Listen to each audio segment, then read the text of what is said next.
What if the problem is not that people are becoming colder, but that modern life is training us to treat relationships like notifications? Fast, temporary, and easy to ignore. Think about it. You can talk to hundreds of people every week and still feel alone. You can have group chats, followers, dating apps, work meetings, and still feel like nobody really knows you. And maybe the strangest part is this: many people now expect relationships to fail before they even begin. That changes the way we speak, trust, and connect. A lot of people miss good relationships, but they don't realize they are slowly building habits that destroy them. Not in dramatic ways. In small ways. Quiet ways. And because of that, truly deep relationships are becoming rarer than ever. The scary part is that this affects almost every area of life. Your friendships. Your family. Your romantic relationships. Even your work life. Humans are social creatures. We need connection as much as we need rest or food. But modern life often pushes us in the opposite direction. Many people are busy all the time, but emotionally unavailable. They answer messages while walking, eating, or watching videos. Conversations become shorter. Attention becomes weaker. And slowly, relationships start to feel like background noise instead of something valuable. You can see this everywhere. Friends cancel plans at the last minute because they are tired. Couples sit together while both scrolling on their phones. People say we should meet soon without really meaning it. Of course, technology is not evil. Phones are useful. Social media can connect people. But there is a difference between being connected and feeling close. One is technical. The other is emotional. And emotional closeness takes effort.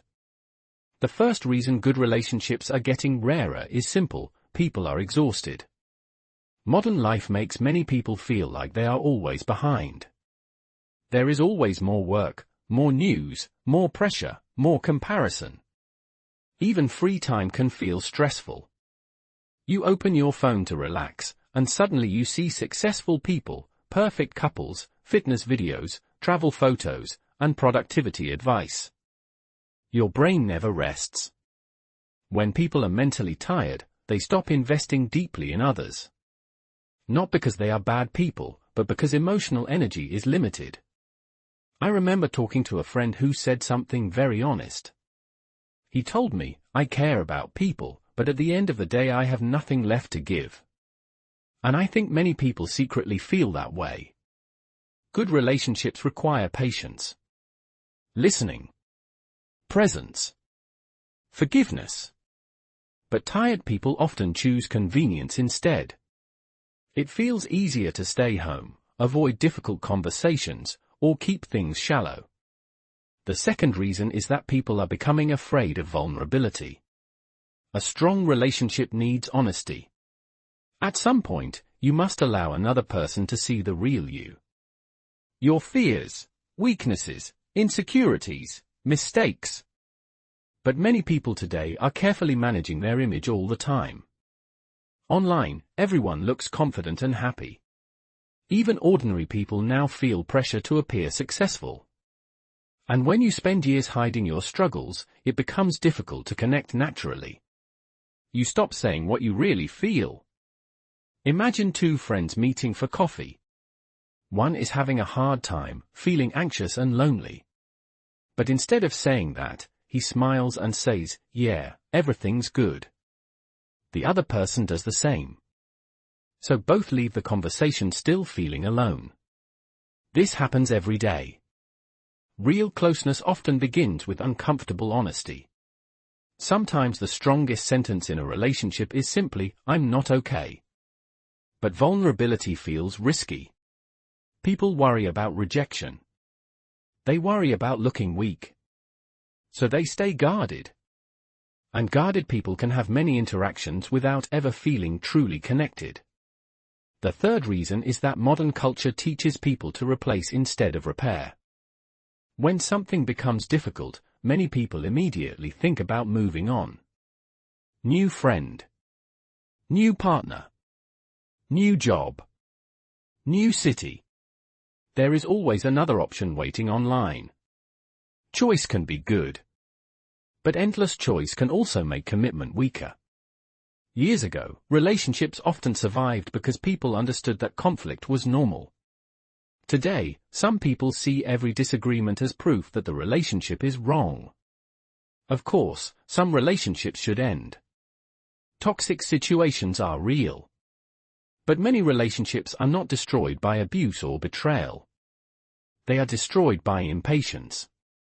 A small misunderstanding becomes silence. Silence becomes distance. Distance becomes the end.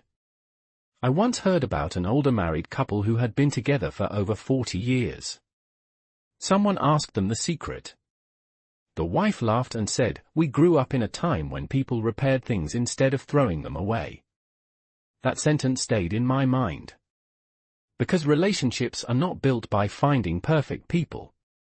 They are built by staying during imperfect moments. And maybe that is what many people are forgetting. The good news is that deep connection is still possible. Rare does not mean impossible. In fact, because genuine relationships are becoming rarer, they are becoming more valuable. Most people are hungry for real attention. Real listening. Real care. So here's something practical you can do. Choose one relationship in your life and give it full attention for 1 week. Not partial attention. Full attention. When they speak, don't check your phone. Ask deeper questions. Be honest instead of automatic. If you appreciate someone, tell them directly. If you miss someone, message them. If there is tension, address it calmly instead of avoiding it. You do not need 20 deep relationships. Most people don't. But having even 2 or 3 truly strong connections can completely change your life. And one more thing. Stop waiting for relationships to feel effortless all the time. The strongest relationships are not perfect. They are consistent. They survive boring days, awkward conversations, misunderstandings, stress, and change. That is what makes them strong. At the end of life, people rarely wish they had spent more time refreshing emails or scrolling through strangers' photos. Usually, they wish they had spent more time with people they loved. So maybe the real challenge today is not finding more people. Maybe it is learning how to be fully present with the people already around you. Because good relationships are still possible. But in a distracted world, attention has become one of the purest forms of love.